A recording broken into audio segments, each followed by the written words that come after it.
Who is Allah truly? He is Bal, and Bal is another name of Satan. What more proof do you guys need from the Muslim sources when you combine them together?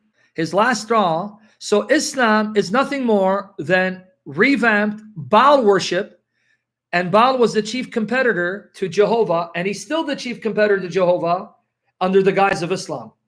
He got rid of Hubal so you wouldn't see the connection. Because if he still called them Hubal, hold on, Hubal was the idol of the Moabites that was imported from Jordan and Syria. And their idol was Baal. Are you saying Allah is Baal, the false god, the competitor to Jehovah? Another name of Satan? You see the mastermind? You see the brilliance of Satan in raising up Muhammad, his son, the son of Satan, who's now crushed under the feet of Jesus? Okay, so I think we've established that Hubal was the chief god of the Kaaba of Mecca, and you can't have more than one chief god. And secondly, we established, and I'm going to look at a few more references, that Hubal was the idol of the Moabites imported from Syria. And even here, F.E. Peters, right, in his book, Hajj, he says the same thing. F.E. Peters, second section. Among the gods worshipped by the creation, the greatest was Hubal. Okay. Some additional details on this kleromantic deity. The most powerful of the pagan idols of Mecca is supplied by the Meccan historian Azraqi.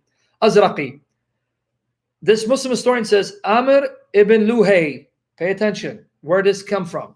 Amr ibn Luhay brought with him to Mecca an idol called Hubal from the land of Hit in Mesopotamia. Hubal was one of the creation's greatest idols, so he set it up at the well inside the Kaaba in order the people to worship it. Thus, a man coming back from a journey would visit it and circumambulate the house before going to his family, and would shave his hair before it. All of which Muslims do. Circumambulate the Kaaba and shave their heads. Here, the source is saying the pagans were doing that before Muhammad. Now, notice Peter's footnote 59. Notice what he says. Other sources say that it came from northern Jordan. This came from northern Jordan, this idol. Okay, now. Again, let me repeat what Martin Lings, the Muslim convert, the convert to Islam, who wrote an English translation of Muhammad's biography, says. Khuza thus shared the guilt of Jurham. They're also to blame in other respects. A chieftain of theirs, on his way back from a journey to Syria, had asked the Moabites to give him one of their idols. They gave him Hubal, and it became the chief idol of Mecca. Where from? Syria. From whom? The Moabites. Oh my goodness. Let's read some other sources. This comes from John Mulson Arnold. John Morson Arnold. Okay. A chief of them, a chief of the gods, Hubal was at once the presiding god in the temple and the presiding deity of the Qurayshites. This is from his book, right? Islam, its history, character, and relation to Christianity. Okay, notice what he says. Their chief idol, their chief god was Hubal, the principal deity of the Qurayshites, and the presiding god in the temple. Notice what he says here. The name Hubal remains a mystery. The opinion that it is synonymous with the Babylonian and Syrian Baal or Bel is supported by the testimony of the Arab authorities. The opinion that it is synonymous with the Babylonian and Syrian Baal or Bel is supported by the testimony of Arab authorities, according to whom Hubal was originally imported from Syria.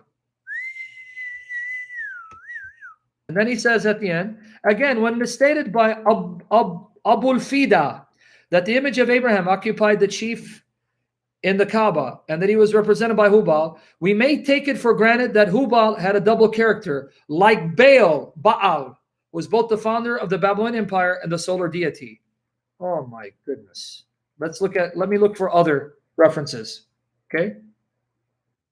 Here, this comes from Fabled Cities, Princes and Jinn from Arab Myths and Legends, text by Khayrit al-Saleh. Khayrit al-Saleh, page 28. Notice what he says. Hubal was associated with the Semitic god Baal and with Adonis or Tammuz, the gods of spring, fertility, agriculture, and plenty.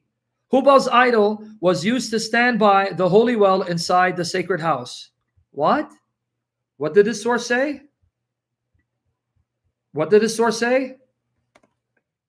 Hubal was associated with the Semitic god Baal and with Adonis or Tammuz, the gods of spring, fertility, agriculture, and plenty. Folks, is it sinking in? Before I put you to sleep, we're almost done. Is it sinking in? Get ready to be shocked. Did you know that the Muslim scholars till this day have no idea what the Arabic word Samad means? That's chapter 112, verse 2 of the Quran. If you read it in Arabic, it says Allahu Samad. Allahu Samad. In this article, I show you that the Muslims did not know the exact meaning of Samad. If you read it, it's chapter 112, verse 2 of the Quran. Allahu Samad. What does Samad mean? They have no idea. Samad. Now here's where you're going to get shocked.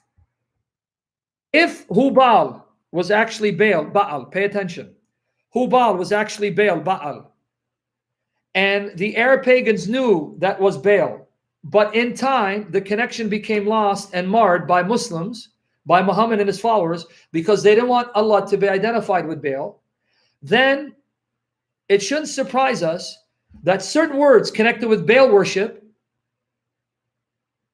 their meanings became marred and confused and lost as time went on, as Allah was disassociated with Baal. Let me repeat that again. If Hubal was Baal, and the evidence shows he was, but then in time, Muhammad and his followers tried to disassociate Allah from Hubal so that the connection became lost, then it shouldn't surprise us that words associated with Hubal, with Baal, that were then taken over by Muslims in reference to Allah, their meanings would be lost too. With me there? The meanings would be lost once the connection between Allah and Baal was marred and forgotten. But if you go back in history and see the connection of these words with Baal, then it would make sense. Guess what, folks? We found an inscription, a Ugaritic inscription with the phrase Baal Samad. Baal Samad, Lord of Samad. And Samad meant club. The Lord of the club, because Baal was depicted with a club in his hand. Here it is. This comes from Franz Rosenthal. Franz Rosenthal, a scholar of Islam.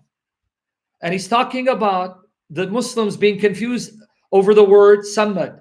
And now he explains why they may have been confused. Let me read. There is enough room for suspicion to permit us having a look at some outside evidence. There we encounter a noteworthy phenomenon, the not infrequent religious connotation of the root Samad. In Ugaritic, that's a place in Canaan, Canaanite worship. Samad appears as a stick or club that is wielded by Baal. In the Kilamu inscription, line 15, we find Baal Samad, apparently Baal as the owner of his divine club. In the Bible, the adherence of the Israelites to Baal of Peor is expressed by the Nepal of the root Samad. So even the word Samad appears in the Hebrew Bible in reference to Baal, even in the Old Testament. The verb that is translated by the Septuagint, hatalusi, right? The verb is translated by the Septuagint as hatalusi. The use of the verb doubtlessly reflects North Canaanite religious terminology. From Arabic sources, we learned that an idol of Ad was allegedly called Samud, which brings us rather close to the environment of Muhammad. Now watch this. In view of this material, the suggestion may be made that as-Samad in the Quran is a survival of an ancient northwest Semitic religious term, which may no longer have been understood by Muhammad himself or by the old poets. Did you catch it? Such hesitation is what we'd expect if we are dealing with a pagan survival from the early period of revelation. Wow. We now have archaeological evidence showing Samad was associated with Baal. Baal Samad, the Lord of the club, because Baal was depicted with a club. So Hubal comes from Syria, maybe Jordan, an idol of the Moabites, and the Moabites worship Baal. Hubal then comes to Mecca. He becomes the chief god of Mecca, of the Kaaba. So that means Hubal would be the Arabic form of Baal, either Ha-Baal or Hubal, he is Baal. And then Samad would have been associated with Baal. But when the Muslims purified Allah from his connection to Baal, they kept Samad but did not realize its pagan root and origin and implication. Let me give you one more reference that Hubal is Baal, and then show you that Baal is Allah. Okay, this comes from Barnaby Rogerson, The Prophet Muhammad, a biography, page 15. Barnaby Rogerson, The Prophet Muhammad, a biography, page 15. Okay, let me read. Inside this Holy of Holies are stored all manner of sacred objects and images. These are said to include an icon of the Virgin Mary with the Christ child and a portrait of the Prophet Abraham. But the shrine is dominated by a representation of the war god Baal Hubal. Wait. A representation of who, Mr. Rogerson? A representation of the war god Baal Hubal. Wait, he just admitted Hubal is Baal, the war god. And this is not an enemy of Islam. He's a friendly, amicable to Islam. And then page 190, the statue of the Syrian war god Hubal, Syrian war god. No wonder you called them Baal. Now, let me read Ibn Kathir, the third line of evidence. Are you ready now for this story? Muhammad's grandfather, Abdul Muttalib. Who's ready? From Ibn Kathir, one of the greatest Muslim scholars, commentators that ever lived. Abdul Muttalib. Are you ready? Abdul Muttalib. I'll say Muttalib. Okay. This is in my article. This comes from the English translation of Al-Sirah al-Nabawiyya, the biography of Muhammad, the Prophet, by Ibn Kathir. Volume 1, pages 125, 126. Volume 1. Guys, pay attention. Ibn Ishaq stated, it is claimed that when Abdul Muttalib received such opposition from Quraysh over the digging of Zamzam, he vowed that if 10 sons were born to him, who grew up and protected him, he would sacrifice one of them for God at the Kaaba. Allah at the Kaaba. So notice his vow. If I have 10 sons, I will sacrifice one of them for God at Kaaba. Do you remember what the person said earlier? Oh yeah, but Baal demanded human sacrifice. Did you catch what Abdul Muttalib vowed? To sacrifice one of his sons. Where's that gentleman that was here earlier that said, or was it a woman?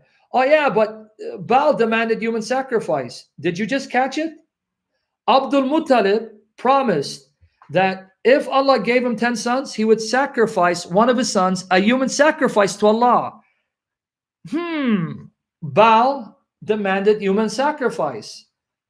Allah demands human sacrifice. Someone's saying, oh yeah, but you know, and then I said, what do you think jihad is if it's not human sacrifice? What do you think jihad is if it's not human sacrifice? I think the person left. Okay, so now notice, Abdul Muttalib promised, if you give me 10 sons, I will sacrifice, kill one of them to you. Okay, now watch here. Let's see who's going to see this. Who's going to make the connection? Eventually, he had 10 sons grown up, whom he knew would give him protection.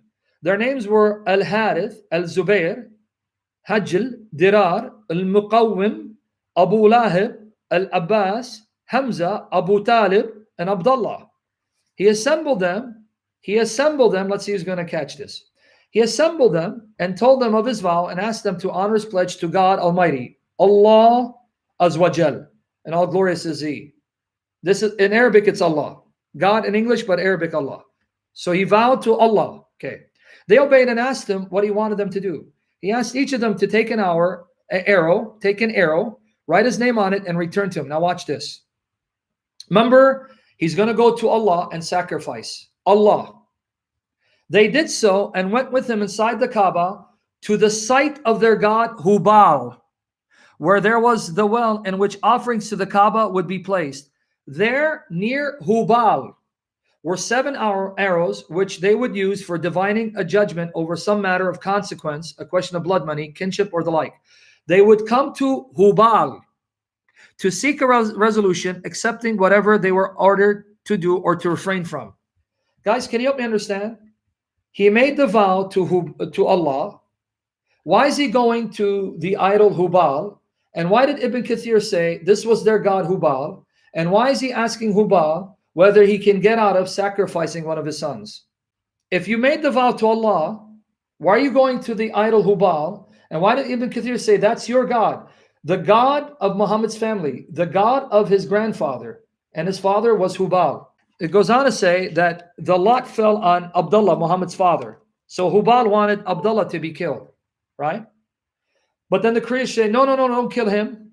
Make a deal with your God to see if he'll take camels in place, sacrifice camels in his place. Now watch here. Pages 126, 127. It's lengthy, but I think it's worth me reading, and we're done. So they left for Medina, where they found a diviner whose name was Sajah. So they went to a witch. To ask the witch, how can we appease Allah? How can I appease Allah so I don't kill Abdullah? Why would you go to a witch, a soothsayer, to tell you how to appease Allah? Are you catching this? I don't know if it's sinking in. What kind of God is Allah that would allow Abdul Muttalib to go to a soothsayer, a witch, a kahina, one who contacts spirits, to tell him how to appease Allah? And this is Ibn Kathir, one of the greatest Muslim scholars, saying this. Okay. So they left for Medina, where they found the diviner whose name was Sajah, as Yunus bin Bukayr reported from Ibn Ishaq, that was at Khaybar. They rode off again and went to her and sought her advice. Abdul Muttalib telling her of the whole problem regarding him and his son. She told him, leave me today until my attendant spirit comes and I can ask him. Wow. So not only do you go to a witch, a soothsayer, she says, wait, my spirit will show up. In other words, a demon, a Satan. And that demon and Satan will tell you how to ransom your son Abdullah. And Allah is going to accept it. Allah is going to accept it, folks. Allah is going to allow Abdul Muttalib to go to a witch, a soothsayer, and allow an evil spirit, a demon, a spirit, to tell her how to appease Allah, and Allah is going to be okay with it. Okay, now watch. Let's keep going. They left her, and Abdul Muttalib prayed to Allah. So he's praying to Allah. Next day, they went back to her, and she informed them that she had a message. How much is the blood money you prescribe? She asked, 10 camels. Okay, and then they says, okay, go back and present your man as an offering and do the same with 10 camels.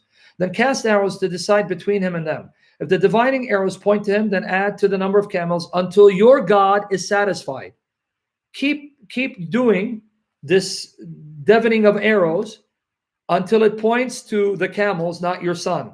Okay? And once it points to the camels, then you know that's how many camels you sacrifice to ransom your son Abdullah from being murdered. If it points to the camels, then sacrifice them in his place. That way you will please your God and save your man. Please your God and save your man. So they went back to Mecca. When they had agreed to do so, as she had said, Abdul Muttalib said prayers to God, Allah. Then they offered up Abdullah and the 10 camels as sacrifice and cast the arrow. At that point, the men of Quraysh told Abdul Muttalib, who was standing near Hubal, praying to Allah. Hubal praying to Allah. It's all over. Your God is pleased, O Abdul Muttalib. Wait, earlier it says their God was Hubal, and it says as he's praying to Allah, he's before the statue Hubal. There you go. Ibn Kathir, pages 126, 127. At this point, the men of Quraysh told Abdul Muttalib, who was standing near Hubal, praying to Allah. Arabic is Allah, a God. It's all over. Your God is pleased, O Abdul Muttalib. But wait, who's his God? Is it Allah or Hubal? Because earlier, Ibn Kathir told us this. He told us this. They did so and went with them inside the Kaaba to the side of their God Hubal. Hold on. Abdul Muttalib prays to Allah by standing in front of the idol Hubal. Hubal is said to be his God and the God of his family. But then the Quraysh said, it's all over. Your God is pleased, O Abdul Muttalib. So I'm really confused. If his God is Hubal and he's praying to Allah, but he's shuffling arrows to the statue Hubal and he's before the statue Hubal praying to Allah, Are you trying to convince me that Hubal is not Allah, Allah is not Hubal? Can you help me understand now? Why does Allah accept Abdul Muttalib going to a soothsayer witch? And why does Allah accept a demon telling that witch soothsayer how to appease Allah? And why is Abdul Muttalib going before the statue Hubal and shuffling arrows and praying to Allah at the statue of Hubal? And if Allah is his God, why did Ibn Kathir say Hubal is his God? What's going on here? What's the conclusion? What's the conclusion, folks? Who is Allah truly? He is Bal, and Bal is another name of Satan. What more proof do you guys need from the Muslim sources when you combine them together that Islam is nothing more than Baal worship repackaged by Satan through his man Muhammad in order to entice the people of God today away from the worship of Jehovah like Baal did during the Old Testament period?